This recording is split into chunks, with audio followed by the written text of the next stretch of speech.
débat est loin de se terminer. Les sujets continuent à alimenter les salons politiques et même scientifiques. Vous l'avez certainement deviné, il s'agit des dernières ordonnances présidentielles nommant les juges à la Cour de cassation. L'avocat conseil des juges Ouboulou et Kilomba, maître Théodore Ngoy, s'est largement exprimé sur cette affaire. Et en début de cette semaine, le professeur émérite à la faculté de droit de l'université de Kinshasa, Raphaël Nyabirungu, n'y est pas allé par le dos de la cuillère. Il est formel, ces ordonnances ont bel et bien violé la Constitution. On s'entretient ce soir avec monsieur Isaac Chilumba, qui est professeur de droit international et aussi rapporteur de la commission électorale permanente de son parti, qui est donc l'UDPS. Bonjour professeur Chilumba. Bonjour madame. Alors d'entrée des jeux, vous-même, comment vous jugez les dernières ordonnances présidentielles? Non, moi j'ai eu l'occasion de discuter avec l'auteur de cette rumeur sur la prétendue violation de la Constitution, maître Théodore Ngoy, avec qui nous avons longtemps échangé, notamment sur le fait que les ordonnances violaient ou pas la Constitution, et que lui a ajouté un autre élément, que cette violation supposée était une violation intentionnelle de la Constitution, et que par conséquent, il avait saisi le Congrès pour devoir ouvrir une action judiciaire, une action contre le chef de l'État. Bon, de prime abord, moi, je lis les ordonnances. Je crois que nous les avons suivies tous. Je démontrais à la face du monde que ces ordonnances ne violaient pas la Constitution. Pourquoi? Parce que le président de la République, en prenant ces ordonnances, il est, comme je l'ai rappelé, une autorité revêtue d'une compétence liée, laquelle est inscrite à l'article 82 de notre Constitution, qui prévoit en fait que c'est le Conseil supérieur de la magistrature qui propose à la nomination aux magistrats. Et que dans cette hypothèse précise, le chef de l'État a nommé deux magistrats lui proposés par le Conseil supérieur de la magistrature. Maître Théodore Ngoy a demandé les preuves de cette proposition. Maître Nyabirungu, le professeur Nyabirungu aussi, a dit la même chose. Lui est allé même plus loin pour affirmer que le Conseil supérieur de la magistrature ne s'était jamais concerté. Mais vous, vous êtes de la presse, vous avez suivi de manière publique le secrétaire permanent du Conseil supérieur de la magistrature, le premier président de la haute cour militaire, qui est intervenu sur cette question plus précisément lorsque les deux juges refusaient de prêter serment à la Cour de cassation. Il n'a jamais dit que le Conseil supérieur de la magistrature ignorait cette procédure. C'est bien lui qui a proposé ces nominations au chef de l'État. Et le fait que ces deux juges ont été nommés sur proposition du Conseil supérieur de la magistrature, la question de savoir si le chef de l'État devrait vérifier la conformité et leur consentement probable, elle devient impertinente. Tout simplement parce que le chef de l'État n'est pas allé les trouver n'importe où, il les a trouvés dans les propositions. Et que leur présence, leur départ pour la Cour de cassation créait une vacance à la Cour constitutionnelle qu'il convenait de combler. Et là également, c'est des propositions venues du Conseil supérieur de la magistrature parce que les deux juges, Kilomba et Ouboulou, étaient bien évidemment du quota du Conseil supérieur de la magistrature. Les objections que les maîtres Théodore Ngoy soulèvent sont entre autres le fait que les deux juges partant du Conseil, et plutôt la Cour constitutionnelle, devraient observer 2 ans de réserve, ainsi que le prévoit la loi. Moi, je ne refuse pas ça, mais l'application de la Constitution, c'est aussi qu'elle se fonde sur d'autres sources, comme la coutume. Nous avons, pendant toute une législature, expérimenté la compréhension de ces dispositions constitutionnelles-là, notamment dans le cas du juge, le professeur Vundowe, qui a été transféré au Conseil d'État. C'était sur sa propre demande. Ça n'a jamais été sur sa propre demande. Quand bien même ça serait sur sa propre demande, lorsque vous lisez les conditions énumérées par les statuts de magistrats, plutôt des juges de la Cour constitutionnelle, on ne prévoit pas la propre demande, on prévoit plutôt la démission. Ça signifie qu'on nous aurait dit que le professeur Vundowe avait démissionné. Il n'avait jamais demandé d'aller au Conseil d'État. Mais encore que s'il demandait, cette demande serait impertinente une fois de plus, parce qu'elle porterait sur une sorte d'aliénation de droit. On ne peut pas dire à quelqu'un, comme toi-même tu consens à la violation de ton propre droit, donc on le viole. Ça n'a pas de sens. Donc le professeur Vundowe est parti. Nous avons par là expérimenté les modalités pratiques de l'application de cette constitution. Il n'a pas été seul. On a d'autres cas. Le professeur Bagnakou est parti. On a prétendu que c'était par démission. Mais comment s'est réalisé son remplacement à ce poste? Et là, le professeur Niabulungu ne voyait pas. Là, M. Théodore ne voyait pas. Parce que le remplaçant du professeur Bagnakou devrait également venir du Parlement. Pas du Parlement, du Congrès. Y compris Oui, le remplaçant du professeur Vundowe. Mais le Congrès ne s'était jamais réuni pour les désigner. Et tout ça, ça a été normal. Nous avons trouvé des applications concrètes de cette constitution qui sont des précédents positifs, négatifs, ainsi de suite. Excusez-moi, professeur, si ma qui ont cristallisé une certaine opinion. Si ma mémoire ne me trahit pas, il semble que le Parlement, enfin les deux chambres du Parlement s'étaient réunies effectivement au Congrès pour envoyer le remplaçant. C'était pas réuni en Congrès pour envoyer le remplaçant du professeur Vundowe. Parce que c'est l'ordonnance qui envoie le professeur Vundowe au Conseil d'État, qui l'informe qu'il a quitté la Cour constitutionnelle et le même jour on le remplaçait. Voilà, alors on sait tous qu'un juge de la Cour constitutionnelle quitte soit par démission, par décès ou par tirage au sort. Alors, le remplacement de juge Boulou et Kilomba répond à quelle logique? C'est une démission. Ils ont accepté de nouvelles fonctions à la Cour de cassation. Et cette acceptation, ce n'est pas moi qui l'atteste, c'est le secrétaire permanent du Conseil supérieur de la magistrature qui l'a dit à la place publique. Et que s'il y a des problèmes de ce point de vue-là, il n'appartient pas au président de répondre. C'est des questions qui seraient posées au Conseil supérieur de la magistrature. Parce que c'était bien clair dans leur correspondance quand ils disent qu'ils n'étaient pas prêts à quitter. Oui, mais ils avaient les délais nécessaires reconnus par la loi de 8 jours pour renoncer à cette nomination-là. Ils avaient ces délais-là. Ce qui est vrai, ils ont été formellement notifiés et ils ont été notifiés de leur nomination. Ils ont accusé réception, mais en ayant 8 jours, ils n'ont pas réagi conformément au prescrit de la loi. Mais là, ce n'est que des spéculations sur une prétendue violation de la Constitution. Moi, je veux maintenant qu'on aille plus loin. Ils vous disent, écoutez, le président de la République a violé la Constitution, et donc il a violé la Constitution et il doit être traduit devant le Congrès pour y être jugé ou pour que le Congrès le défère devant la Cour constitutionnelle.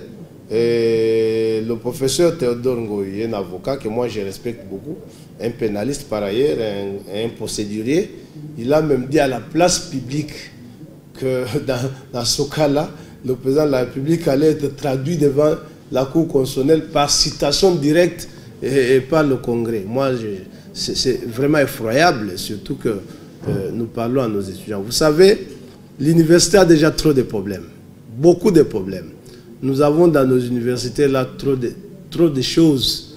Il ne faut pas en rajouter. Et puis il ne faut pas donner de la conviction à cette population que nous sommes en train de berner la jeunesse jusqu'à ce niveau-là. Nous avons énormément de cas de professeurs aujourd'hui sans diplôme. C'est plein s'il y a un contrôle sérieux dans nos universités, ça serait un scandale. Vous avez des cas de personnes qui ont des doctorats en droit, mais qui ont fait l'agriculture. On ne sait pas comment ils ont dû escalader les murs pour arriver au doctorat en droit sans avoir fait un seul cours de droit au niveau du graduat et de la licence. Nous avons des cas de professeurs qui sont passés par l'IEC, par Cardinal Maloula. Il y en a qui sont devenus même licenciés dans telle branche pendant qu'ils enseignaient déjà à l'université. Donc tout ça, c'est des choses incompréhensibles. c'est pourquoi moi je suis en train de demander qu'il faut qu'on moralise la vie académique aussi pour que lorsque nous nous présentons devant des caméras comme ça, que nous fondions la foi dans nos enfants, que nous sommes en train de leur apprendre quelque chose. Et ça, c'est des choses sur lesquelles nous devrions désormais insister, par exemple.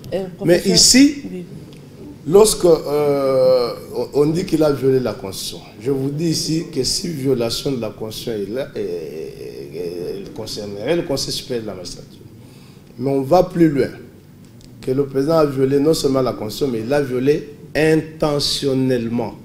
C'est un adverbe. J'ai rappelé au professeur Théodore que lorsque vous trouvez dans une disposition légale les mots de cette nature-là, il faut s'arrêter pour les interpréter attentivement. Les adverbes, les adjectifs, on ne les interprète pas comme si on traduisait une phrase grammaticale. Pour vous, ça voudrait dire quoi exactement? Oui, il dit intentionnellement. Et cela aurait pour conséquence qu'il doit être déféré à la Cour constitutionnelle. Ce que ça me dit premièrement, c'est quoi? Lorsque vous voyez un professeur qui dit aux étudiants que lorsque le président de la République signe une ordonnance qui aurait des dispositions non conformes à la Constitution, c'est une violation intentionnelle de la Constitution. Moi, je crois qu'il y a encore beaucoup de choses à lui apprendre. Et ça, c'est une évidence. Pourquoi? Parce que les ordonnances du président de la République, ça, je le répète, j'aurais voulu, par exemple, que notre aîné, le professeur Nyabirungu, qui a tenu sa conférence de presse, qui est tombé aussi dans l'impasse, on va y revenir, nous dise ça. Lorsque le président de la République signe des ordonnances, les ordonnances du président de la République sont catégorisées à l'article 92 de la Constitution. On vous dit que le pouvoir réglementaire revient au Premier ministre, sauf dans l'hypothèse de compétences dévolues par la présente Constitution au président de la République. Ces hypothèses dévolues par la Constitution au président de la République, qui restent du domaine du président de la République, il devient ainsi, lui aussi le président, il devient une autorité réglementaire. C'est dans cette possibilité exactement que les différentes attributions sont énumérées dans la Constitution. Le président de la République les exécute en tant que tel, comme autorité exécutive et autorité administrative. Lorsqu'il signe les ordonnances, ces ordonnances sont des actes susceptibles du contrôle juridictionnel. Ça, c'est clair. Il signe, il sait que après avoir signé, ces ordonnances devraient être examinées par le juge pour voir leur conformité, soit à la Constitution, soit à la loi. Ça signifie qu'intrinsèquement, toute ordonnance que le président signe suppose ou serait supposée passer par ce contrôle-là. C'est seulement lorsqu'on trouve qu'elle ne pose pas problème que les gens ne vont pas soumettre ça à ce contrôle. Il y a des ordonnances dont ce contrôle est a priori, c'est-à-dire avant leur publication. On les contrôle. D'abord, c'est le cas des ordonnances prévues par l'article 145 de la Constitution. Et pour ces ordonnances, on contrôle d'abord et après, on exécute. Pour d'autres, le président signe d'abord, il publie, et on laisse à celui qui pense que ces ordonnances comportent des dispositions non conformes à la constitutionnelle, de pouvoir les déférer devant le juge afin que le juge les censure. Et ici, comment on va vous dire que quelqu'un qui signe une telle ordonnance peut violer intentionnellement la Constitution? Lui, il signe une ordonnance qui devra être appréciée par le technicien du droit, le juge. Comment il peut violer intentionnellement la Constitution dans cette hypothèse? Il sait qu'en signant cette ordonnance, mauvaise ou bonne, toutes les erreurs y contenues sont susceptibles de correction. Et puis toi, tu dis non, comme tu as signé, tu as commis la violation intentionnelle de la Constitution. On ne comprend plus là ce que ça signifie. Je leur ai posé la question, tous, ils ne disent rien sur ça. C'est quoi la différence entre violation de la Constitution et violation intentionnelle de la Constitution? C'est deux choses différentes. La violation de la Constitution donne lieu à la censure du juge, prévue notamment par les articles 43 et 62, alinéa 2, qui consiste à vérifier la conformité de l'ordonnance à la Constitution. Ça s'appelle contrôle de constitutionnalité. Okay. Et ce contrôle de constitutionnalité, il porte sur l'acte.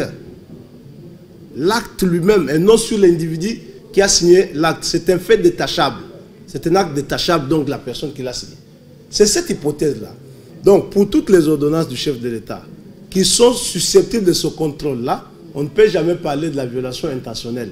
Parce que les erreurs probables y contenues s'appellent erreurs de droit. Elles portent sur la compréhension et l'interprétation de la règle de droit. Le président n'est pas juge. Alors, dans ces cas précis, on dirait plutôt que le président a violé la Constitution. Arrêtons-nous d'abord. J'ai commencé par vous dire qu'il n'a pas violé. Et quand bien même il aurait violé, cette violation ne peut pas s'appeler violation intentionnelle. C'est une violation tout court. Et c'est une violation tout court parce qu'elle répond de la compétence du juge au terme de l'article 43 de la loi organique portant organisation et fonctionnement de la Cour constitutionnelle, l'article 62, alinéa 2 de la Constitution. C'est à ce niveau-là qu'on dit que l'ordonnance comporterait des dispositions qui heurtent la Constitution. Et la censure porte sur l'acte. Moi, je ne peux pas aller enseigner ça à un professeur émérite. Le professeur Nyabirungu, lorsqu'en tout cas il enseignait le droit à l'université, moi je n'étais pas né. Je ne trouve pas beau pour moi de venir commencer à le contredire, ça me gêne un peu trop. Maintenant, lorsqu'on parle des ordonnances ou de la violation intentionnelle de la Constitution, d'abord en principe, une violation intentionnelle de la Constitution ne peut porter que sur les comportements et non sur les actes. Elle ne peut comporter que sur les comportements. Mais exceptionnellement, on peut trouver les possibilités de violation intentionnelle de la Constitution, intentionnelle de la Constitution, sur les actes dans l'hypothèse de l'article 145 de la Constitution. C'est celle qui concerne les ordonnances dont le contrôle, c'est un contrôle a priori, notamment en matière d'état d'urgence et d'état de siège. Dans cette hypothèse, on vous dit, le président, lorsqu'il signe une ordonnance, il la soumet immédiatement au contrôle du juge, pour que le juge apprécie de manière préventive la conformité de l'ordonnance à la Constitution. C'est dans cette hypothèse où le président, s'il signe une ordonnance, soit qu'il refuse de la soumettre au contrôle du juge, soit que le juge la censure, lui veut la faire appliquer, on peut parler d'une violation intentionnelle de la Constitution. Et ça, c'est au niveau matériel. Maintenant, au niveau de la compétence, ils disent, bon, on va amener le président au Congrès, tantôt on va amener le président à la Cour constitutionnelle. Mais écoutez, la Cour constitutionnelle, c'est d'abord une Cour constitutionnelle, mais elle a plusieurs compétences. Elle a tantôt une compétence comme juge constitutionnel, c'est-à-dire de contrôle de conformité, de contrôle de constitutionnalité, mais elle joue aussi incidentiellement, ou on peut dire de manière accessoire, de manière exceptionnelle, le rôle de juge pénal du chef de l'État et du Premier ministre. Oui. Lorsqu'elle siège en cette matière-là, elle agit comme juge pénal et non comme juge constitutionnel. Parce qu'on dit la Cour constitutionnelle est juge pénal du chef de l'État. Et que lorsqu'elle doit fonder sa compétence, voici comment ça s'est fait. Lorsque vous vous présentez, il faut vous situer dans la matière. Si vous venez devant la Cour constitutionnelle comme juge de contrôle de constitutionnalité, vous venez avec des actes. Vous n'attrayez pas des individus devant la Cour constitutionnelle, vous venez avec des actes que vous entreprenez devant le juge pour démontrer les matières précises qui heurtent l'intégrité de la Constitution. C'est là découle de la compétence du juge en vertu de l'article 43 de son statut, de la loi plutôt. Et lorsque c'est en vertu de cet article-là, le chef de l'État n'est même pas dedans. Le juge va apprécier l'acte, décider des sanctions à infliger, pas au chef de l'État, à l'acte qui est supposé violer la Constitution. Ah, c'est plutôt à l'acte. À l'acte. Soit qu'il... Mais pas à l'auteur de l'acte. Pas à l'auteur de l'acte, c'est un acte détachable. Soit qu'il décide d'annuler l'ordonnance, c'est son pouvoir, c'est le pouvoir du juge. Soit qu'il décide de renvoyer avec des recommandations, c'est son pouvoir. Ça, c'est la compétence en matière de contrôle de constitutionnalité. Qui doit saisir le juge en cette matière-là? La Constitution dit toute personne, même vous et moi. Ça signifie qu'on n'aurait pas passé tous ces bruits qu'on fait ici, jusqu'au point où un professeur émérite de droit, comme le professeur Nyabirungu, convoque toute une conférence de presse Il décide, il dit, bon, le président a violé la loi sans explication aucune. Oui, mais il évoque quelques articles. Hein, il y en a 8 au total. Entremêlés, pêle-mêle, mais il conclut, non, le président a violé la Constitution. Ok. Le président a violé la Constitution ou bien l'ordonnance viole la Constitution? C'est des expressions différentes. C'est différent, mais maintenant, quelle est la responsabilité de la personne qui a signé l'ordonnance? Je vous la donne. Si l'acte viole la Constitution, vous avez vu les solutions que le professeur Nyabilongo a proposées? Professeur de droit, il a bien signé à la fin. Professeur de droit, doyen honoraire de la faculté de droit de l'Université de Kinshasa. Pour lui, lorsque une ordonnance du chef de l'État viole la Constitution, qu'est-ce qu'on fait? On appelle l'Union européenne, on appelle la MONUSCO, on appelle la CAC, on convoque un dialogue. Vous trouvez ça normal? Et ça, nos enfants sont en train de suivre. C'est-à-dire, le professeur Nyabilongo. Là, c'est peut-être sur le plan politique, parce que c'est ça la conclusion à laquelle il est parvenu. Votre partenaire, le FCC... J'ai dit, c'est la conclusion à laquelle il est parvenu. Il ne dit pas, écoutez, comme l'ordonnance viole la Constitution, j'ai décidé, moi, Nyabilongo, ce soir, de me rendre demain à la Cour constitutionnelle pour saisir la Cour qu'elle annule cette ordonnance. Parce qu'il est concerné, en vertu de l'article 170 de la Constitution alinéa 2. Il est toute personne, lui aussi. Il dirait, bon, voici les violations, j'ai préparé ma requête. Demain, c'est un avocat à la Cour de cassation. Demain, je vais saisir la Cour constitutionnelle. Mais il vous dit non, l'ordonnance viole la Constitution. Alors demain, je demande qu'on convoque la MONUSCO. Heureusement que nous avons la MONUSCO ici, qu'on convoque la CAC, qu'on appelle la SADC, Vous voyez le type d'intellectuel formaté. Et ça, c'est très dangereux. C'est très dangereux. Maintenant, l'autre, lui, vous dit, bon, lorsque maintenant la violation est intentionnelle, la Cour constitutionnelle intervient, bien évidemment. Elle intervient cette fois-là comme juge pénal du chef de l'État. Et comme juge pénal, il y a une procédure. Et dans cette procédure, Théodore Ngoï lui dit, et là nous sommes devant les caméras, il dit, écoutez, je constate que, en tout cas, personne d'entre eux n'arrive à vous dire c'est quoi la différence entre violation de la Constitution et violation intentionnelle. Quand est-ce que l'ordonnance du président de la République peut être attaquée pour inconstitutionnalité? Quand est-ce que le président de la République peut être attaqué pour violation intentionnelle de la Constitution parce qu'il a signé une ordonnance contre la Constitution? Ils ne vous disent pas. J'aimerais qu'on avance quand même. Je vous ai posé une question, mais vous n'avez pas encore répondu. Maintenant, on voudrait savoir, puisque vous dites que ce sont des choses qui sont détachables. Alors, quelle est la responsabilité en ce moment-là du président de la République qui est auteur de ces ordonnances-là qui violent la Constitution? Responsabilité nulle. Si une ordonnance vous appuyez sur quelle disposition de la Constitution? J'ai dit si une ordonnance du président de la République viole la Constitution, on l'entreprend devant le juge, le président de la République n'est pas touché de quelque manière que ce soit. J'ai dit que les ordonnances du président de la République sont des actes administratifs, d'abord. Même si le révérend pasteur Théodore Ngoï a dit non, non, non, ce ne sont pas des actes administratifs, ce sont des actes réglementaires. Mais un acte réglementaire, c'est quoi? Tout ça, c'est des problèmes que nous avons devant nos étudiants. C'est d'abord des actes administratifs. On doit se comprendre. Lorsque ces actes violent la Constitution, ils sont entrepris devant le juge pour le contrôle des constitutionnalités. Si ces actes violent la loi, violent une loi, ils sont entrepris devant le juge administratif, soit pour excès de pouvoir, soit tout ça, c'est en matière administrative. Et là, la censure porte sur l'acte.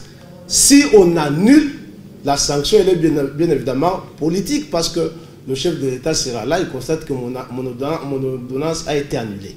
Ça arrive dans tous les pays du monde ici. On annule les ordonnances des chefs d'État, on annule les arrêtés, on annule. Okay. Donc, la sanction, elle est politique. Peut-être que moralement, ça peut affecter un chef qui a signé une ordonnance qu'on a annulée. Oui. Mais il n'y a pas de sanctions d'ordre individuel pour ces questions-là. Voilà. Ça, c'est des enseignements qui sont dispensés en deuxième graduat. C'est-à-dire un docteur, c'est même trop pour... Merci, professeur. Alors, on va quand même s'attarder sur la conférence de presse du professeur Nyabilongo. Il dit pratiquement la même chose avec Maître Théodore Ngoï, peut-être dans des différents termes. Alors, il évoque les articles 1, 12, 79, alinéa 4, 82, 91, 150, 152 et 158 qui ont été violés par ces ordonnances. Mais il ajoute que le chef de l'État, en signant ces ordonnances-là, a démontré de la mauvaise foi et même de la fraude. Il explique parce que, à l'amont, ces ordonnances-là n'ont pas été contresignées par le Premier ministre. Le Premier ministre qui était en déplacement, le président de la République signe les ordonnances. Or, vous êtes praticien du droit, vous le savez mieux que moi, le contreseing du Premier ministre en ce moment-là est très important parce que c'est lui qui répond directement devant la chambre basse du Parlement et même la chambre haute. Vous savez, madame, moi j'ai beaucoup de respect pour tous ces gens-là. Hein. Le professeur Nyabilungu, c'est un grand savant, c'est une grande référence de la science du droit dans ce pays ici. Je ne peux pas vouloir venir ici pour parler de l'individu Nyabilungu. Nous discutons des questions qui concernent l'État. Oui. Il vous dit que les ordonnances n'ont pas été contresignées. Non. Les ordonnances ont été contresignées. Pas par le Premier ministre? Par le Premier ministre, bien évidemment. Par le Premier ministre. Voici ce que dit la Constitution. Article 90. Le gouvernement est composé du Premier ministre, des ministres, de vice-ministres et le cas échéant de vice-premier ministre, de ministre d'État et de ministres délégués. Il est dirigé par le Premier ministre, chef du gouvernement. Point. En cas d'empêchement, son intérim est assuré par le membre du gouvernement qui a la préséance. Dans l'actuel gouvernement, le membre du gouvernement qui a la préséance, c'est le ministre Gilbert Kankondé de l'Intérieur. Monsieur le Premier ministre était-il empêché ou pas? Il était empêché. Là encore, je demande au prof Nyabilungu de voir la différence entre empêchement et empêchement définitif en droit administratif. Il était empêché. Alors, il était en mission de paix dans le Katanga, peut-être même non joignable, hein, que pendant ce temps, la République devrait l'attendre. La Constitution ne dit pas ça. En cas d'absence, son intérim est assuré. Si vous lisez cette disposition, vous la comparez à l'article 64, alinéa 1er, de la Constitution de Louabourg du 1er août 1964, vous verrez la différence. Dans la Constitution de Louabourg, le Premier ministre, en cas d'empêchement, il signait une habilitation à engager le gouvernement. Il donnait à un ministre qu'il veut. Il choisit n'importe quel ministre, il dit, je te donne ça, tu vas engager le gouvernement. Il pouvait même limiter ses compétences. Mais ici, cet intérim s'appelle en droit administratif intérim en pied. C'est un intérim automatique. Dès que tu te lèves de la chaise, moi je deviens Premier ministre. On n'a pas de remise de prise à faire. Donc je suis Premier ministre chaque jour ici en attente. Oui, mais professeur, dès que tu prends ton avion, moi je suis Premier ministre. Dans un gouvernement de coalition, est-ce que c'est... Maintenant, on doit avoir le prof Nyabilungu parle de la politique ou il parle du droit? Il vous a dit qu'il parle du droit, non? Moi je dis c'est ça le droit. C'est ce que je dis ici, c'est ça la vérité. C'est ça le droit. La Constitution, c'est ce qu'elle dit. En cas d'empêchement, il est remplacé par... Le gouvernement est dirigé. On ne dit même pas il est remplacé. Le gouvernement est dirigé par le ministre qui a la préséance. C'est Gilbert Kankondé qui dirigeait le gouvernement. Il a contresigné les ordonnances. Donc ce débat sur le contreseing, c'est un débat d'enfant. C'est un débat irresponsable. On ne peut pas le tenir. Et là encore, je dis, il faut que l'on veille, lorsque nous venons ici, devant les caméras, nos enfants nous suivent, les étudiants nous écoutent. Ils nous écoutent, et d'autant plus que nous sommes de l'université de Kinshasa. Nous sommes professeurs à l'université de Kinshasa. Ça signifie que nos jeunes, qui sont peut-être dans l'arrière-pays, qui n'ont pas la chance au quotidien de rencontrer les professeurs, et qui ont peut-être trouvé des assistants de très bonne qualité, qui leur ont donné la bonne matière. Lorsqu'ils voient que l'assistant a expliqué le droit comme il s'est fait, ou comme il se doit, maintenant ils trouvent un professeur de l'université de Kinshasa sur un plateau qui commence à raconter des choses pour plaire à ses émotions. Moi, ça fait peur. C'est pourquoi j'insiste, je dis qu'il faut des réformes sérieuses dans le secteur de l'enseignement. il faut une vigilance tous azimuts dans le secteur de l'enseignement. Parce que vous voyez toute cette ouverture, cette grande ouverture qui a créé un foisonnement difficile à contrôler dans ce secteur. Je t'ai dit, nous demandons l'argent. Je le dis, je suis un professeur moi à l'université de Kinshasa.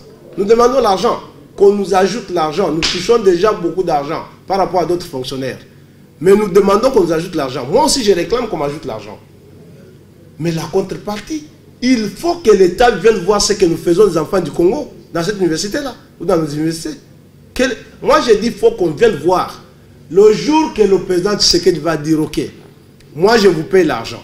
Mais j'ai créé une commission ici, avec des magistrats, avec des services de renseignement, avec toutes les corporations, les représentants des parents, que chaque professeur amène physiquement son dossier ici.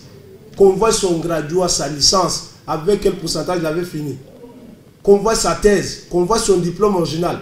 Cette université va se vider. Professeur, juste après la sortie médiatique de Maître Théodore Ngoy, ils ont reçu, quand je dis ils ont reçu, Martin Fayulu qui l'a aussi accompagné dans cette démarche-là, ils ont reçu une invitation du parquet et les huissiers du parquet sont même allés déposer l'invitation. Et puis après, on apprend dans les médias que le parquet s'est rétracté. Est-ce que la justice ne devient-elle pas instrumentalisée? Je suis avocat, madame. Je n'ai pas été au parquet. Je n'ai pas vérifié, je n'ai pas vu les traces. Moi, je vous donne l'info. Je n'ai pas vu les traces de cette procédure. Je n'ai pas lu les exploits qui ont été déployés à cet effet. Il m'est difficile de commenter le comportement des magistrats dans cette cause-là. Est-il vrai qu'il y a eu ça? Je ne sais pas. Est-il faux que ça n'a pas eu lieu? Ça, je ne sais pas. Bon, je ne peux pas commenter ça, c'est difficile. J'ai suivi un confrère qui disait être conseil de Martin Fayulu. Il peut avoir son droit peut-être de commenter cette question, mais moi je n'ai touché à aucun de ces documents. Je n'ai rien vu, je ne peux pas m'hasarder à commenter ça. Alors, le professeur Nyabirungu, au cours de son point de presse, il appelle les coalisés FCC Cash à se retrouver, à dialoguer autour de ces ordonnances. Comment vous trouvez la démarche? Mais premièrement, moi j'aime que les gens s'assument lorsqu'ils passent devant les médias. Moi je suis là, je vous ai dit que je suis professeur, politiquement engagé, je suis de gauche, je suis membre effectif et militant, pratiquant de l'UDPS, je ne me cache pas. Que les gens lorsqu'ils viennent aussi, que d'enfiler la toge des professeurs, de ne pas vous dire qu'ils ont en dehors de ça des accointances sentimentales avec des idéologies des partis politiques, c'est de la triche. Maintenant, lorsqu'on revient à l'affaire de la coalition FCC Cash, moi je trouve que la coalition, c'est une association de plusieurs partis politiques. Il est normal qu'on demande chaque mois si on peut revisiter, si on peut évaluer. Il est normal que chaque partenaire initie une rencontre pour dire est-ce qu'on peut évaluer. Moi je ne peux pas interdire ça, mais je ne vois pas où se trouve la place d'un professeur d'université qui donne un avis scientifique sur une question de vie en société, vie politique soit-elle, et puis qui dit bon, je demande que les coalisés se rencontrent dans tel délai. C'est une proposition. Non, ce n'est pas honnête. C'est pas honnête. Lui, en tout cas, il ne vous a pas dit qu'il est du FCC. Il n'a pas dit qu'il est des Cash. Il constate qu'il y a des problèmes dans la coalition. Il n'y a pas de problème. Le président a pris des ordonnances conformément à la Constitution. On ne peut pas appeler ça problème. Tout simplement que je vois que dans l'esprit de certaines personnes, il était normal que le président appelle le FCC qui lui dise donne les noms de tes magistrats. Donne les noms de tes généraux, on les nomme. Donne les noms de tes diplomates, on les nomme. Mais pourquoi politiser ça? Mais pourquoi alors on doit politiser? Le président, en tout cas, n'a pris personne qui ne soit de ce corps-là pour le nommer dans la magistrature. Tous ces gens-là qu'il a promus, tous ces gens qu'il a permittés, tous ces gens, il les a trouvés dans la magistrature, il n'a nommé aucun magistrat. Et lorsque vous voyez à la Cour constitutionnelle, l'unique personne que le président a fait entrer à la Cour constitutionnelle là-bas, qui n'était pas dans le corps de magistrats, c'est une personne que la nation, de manière unanime, a saluée. Tout le monde attendait Maître Kalouba à la Cour constitutionnelle. Ah, tout le monde l'attendait à la Cour constitutionnelle. Oui. Et par un hasard, il sait aussi qu'il y a eu un vide à la Cour constitutionnelle. Et puis il est là, je crois que le travail sera visible. Voilà. Professeur, est-ce que vous ne craignez pas qu'il y ait un blocage à la longue par rapport à ces ordonnances toujours? Parce que votre allié, le FCC, avait demandé bien avant que le président de la République puisse rapporter ces ordonnances. Mais ils n'ont pas été entendus. Alors là, les deux juges qui ont été... enfin, le juge Kalouba qui est venu, comment va-t-il travailler? Parce qu'il se pourrait aussi que le Parlement ne l'investisse pas.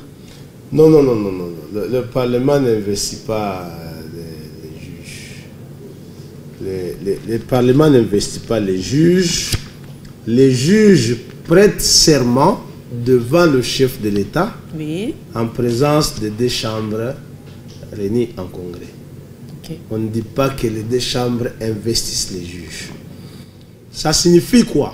Moi, je ne vois pas pour quelle raison les deux chambres refuseraient de se réunir autour du chef de l'État pour qu'il reçoive le serment des juges. Pour que les chambres refusent de se réunir, il faut que Maître Tambou Mwamba et Maman Jadine prouvent qu'ils ont saisi la justice contre les ordonnances du chef de l'État. Sinon, ils vont tomber dans le piège de gens qui veulent se rendre justice.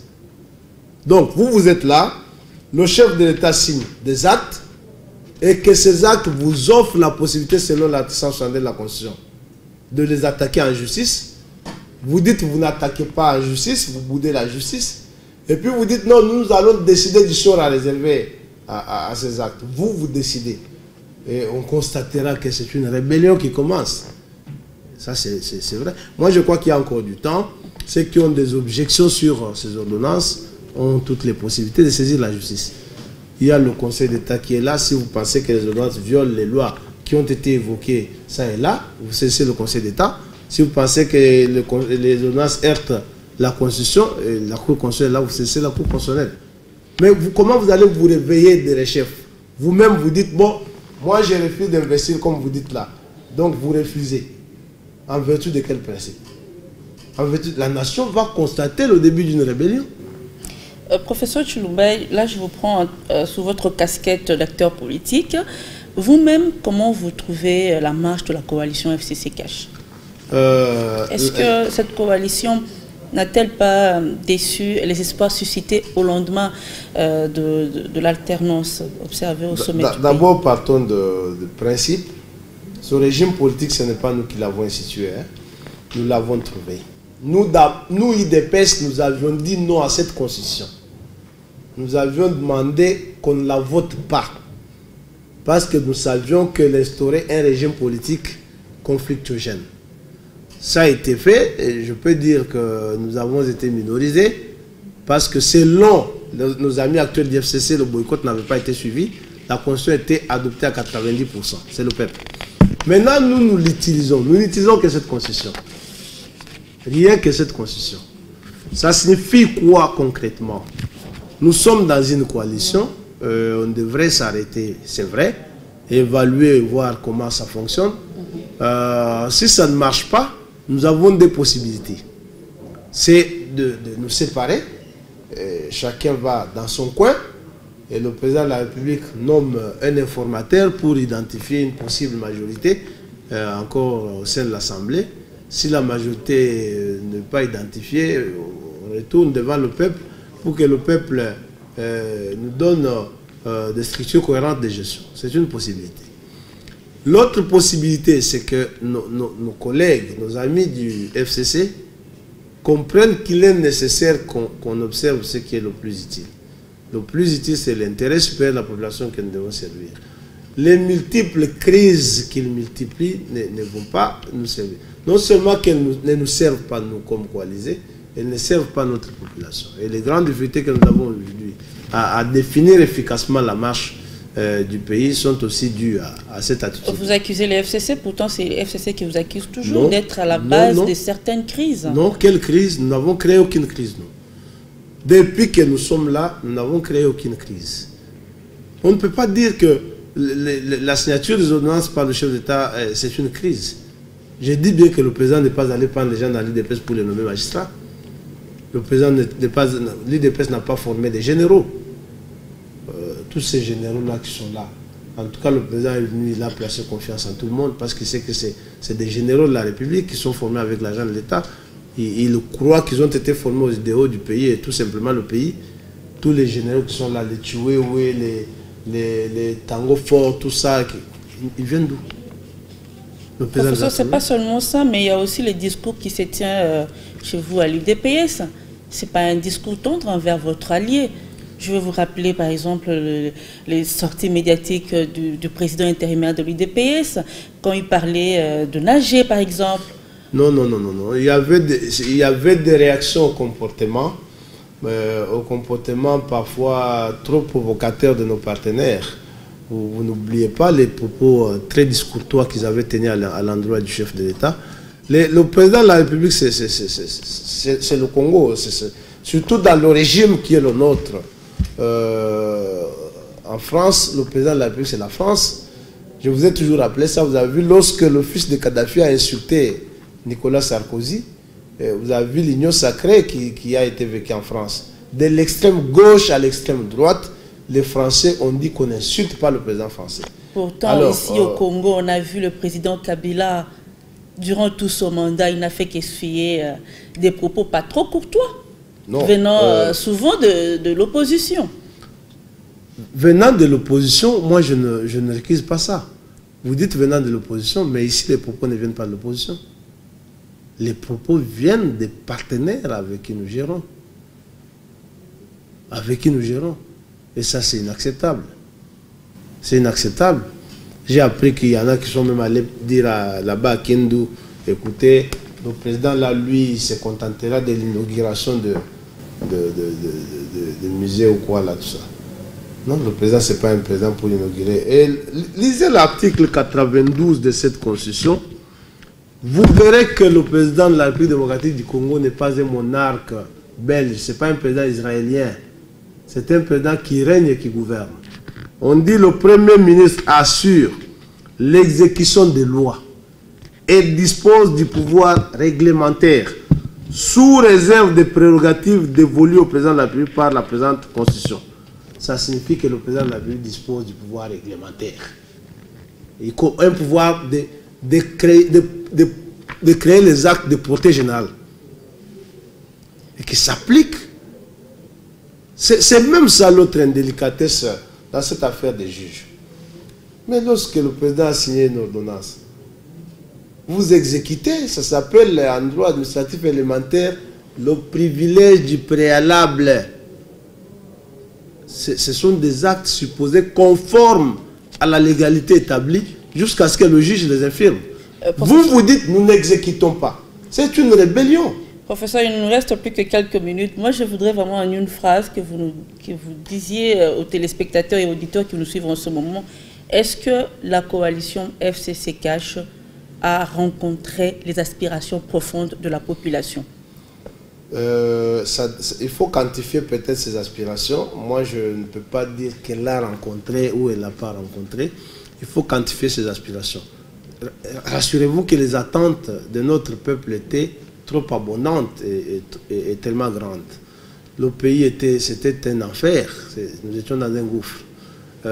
Lorsqu'il y a un nouveau pouvoir qui arrive, il faut dire que nos populations avaient parfois développé des attentes qui sont du reste légitimes, mais qui étaient peut-être exorbitantes, sans mesurer la taille du trou qu'il fallait combler avant de commencer à construire. Et à ce niveau, il y a des choses importantes qui ont été faites, qui sont en cours d'être faites. Nous avons encore 3 ans devant nous et les orientations nécessaires sont en train d'être prises dans la politique du chef de l'État, notamment pour que ces attentes de nos populations soient rencontrées. Voilà, vous dites qu'il y a encore 3 ans devant vous. Bientôt, en 2023, c'est encore des élections qui doivent être organisées. À ce sujet, justement, Alphonse Ngoïka-Sangi, qui est député national, membre de la coalition FCC Cash, estime que pour minimiser les dépenses liées à l'organisation des élections, il faudrait que le président de la République soit élu par les députés nationaux. Qu'est-ce que vous en pensez? C'est un argument de complaisance, ça, pour minimiser les dépenses. Et les députés nationaux, on va les élire comment? Parce que c'est ce même scrutin lors duquel nous élisons le président de la République et les députés nationaux. Bon, lui veut minimiser les dépenses en instaurant une présidentielle au second degré. Mais les députés là seront élus comment? Vous voyez un peu des gens qui ne pensent dans leur tête que des ordres, qui ne pensent qu'aller bourrer les urnes, parce qu'ils pensent que la majorité va se construire comme d'habitude. Non. D'abord, l'honorable Kassanji, c'est un grand dignitaire de chez moi d'ailleurs, un ancien gouverneur au Kasaï, que je respecte beaucoup, moi je n'ai pas de problème. Je lui dis seulement que le second degré de ces élections pose deux problèmes de désordre. Un problème politique et un problème juridique. Au plan juridique, il faut qu'il retienne. Si on modifie la structure du vote, la modalité du vote, et que le président devient issu de l'Assemblée nationale, ça signifie concrètement qu'on révise non seulement cette disposition de l'élection du président, on va réviser aussi des très nombreuses dispositions de cette constitution, et concrètement, il faut dire qu'il faudra carrément rentrer au référendum pour présenter au peuple notre constitution. Parce que celle-ci sera vidée de toute sa quintessence. Premièrement, le besoin était d'avoir un exécutif fort, un président de la République trop représentatif pour engager l'État. Mais lorsque vous lisez les compétences dévolues au président de la République à l'article 69 de cette constitution, elles ne peuvent pas appartenir à un président élu par le Parlement. Parce qu'il est enfant de ce Parlement-là. Et qu'il sera élu par la même Assemblée, et lui est éventuellement le Premier ministre qui en découlerait. Bon, maintenant, comment vous demanderez au président de la République, élu par l'Assemblée, de ne pas être contrôlé par cette Assemblée-là? Ça signifie que tout ce que vous voyez ici sera changé totalement et totalement. Le régime politique lui-même va changer. On ne va pas donner à un président élu par l'Assemblée des prérogatives du genre, il veille au respect de la Constitution, il assure par son arbitrage le fonctionnement régulier des pouvoirs publics. Tout ça, c'est des prérogatives qui vont tomber. Oui, mais d'ailleurs, on est en train de proposer aussi, selon les 13 personnalités, voir comment aussi modifier la Constitution. Qu'on la modifie ou qu'on ne la modifie pas, moi je dis qu'il faut comprendre de quelle modification il s'agit. La modification qu'Ngoï Kassanji propose, vous verrez qu'on n'a pas trop de temps. Si j'allais vous lire les conséquences et vous démontrer que cette modification touche à l'article 220 de la Constitution. Et elle est donc une modification interdite. J'allais vous lire parce qu'on n'a pas de temps, peut-être qu'on aura une autre émission beaucoup plus élaborée. Au plan politique, les Congolais doivent comprendre maintenant ceci. Ils veulent qu'on révise la modalité de l'élection du président de la République. Si nous on accepte cette formule, si notre peuple accepte, ça signifie que le mandat du président Tshisekedi d'ici tombe. Vous rebattez les cartes. On rebat les cartes. Vous reprenez à zéro. On reprend à zéro. Parce que ça ne sera plus les mêmes mandats. On reprend à zéro. Le président Tshisekedi fera son premier mandat et son deuxième mandat. Donc il termine celui-ci. Mais ça sera à votre avantage. C'est pourquoi je dis que notre peuple comprenne. Parce qu'ils ont l'habitude de croire qu'ils élaborent des lois taillées sur mesure qui vont leur profiter. Et finalement, ils se rendent compte que toutes ces lois taillées sur mesure nous profitent à nous. Ils commencent à s'agiter. C'est comme ça qu'ils le font. Ils commencent toujours comme ça.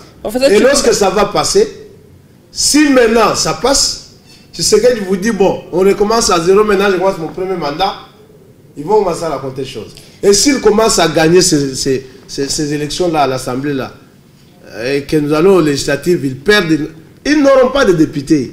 Non, mais professeur Chilumbaye, comment vous pouvez dire ça? Ils sont déjà majoritaires là-bas. Pourquoi ils ne vont pas gagner? Alors, moi, je m'en voudrais énormément si je ne vous pose pas cette question, parce qu'elle nous est parvenue. Récemment, on a suivi tout ça avec attention, ce qui s'est passé à Kasumbalesa avec le phénomène base Bilanga. Tout le monde a décrié.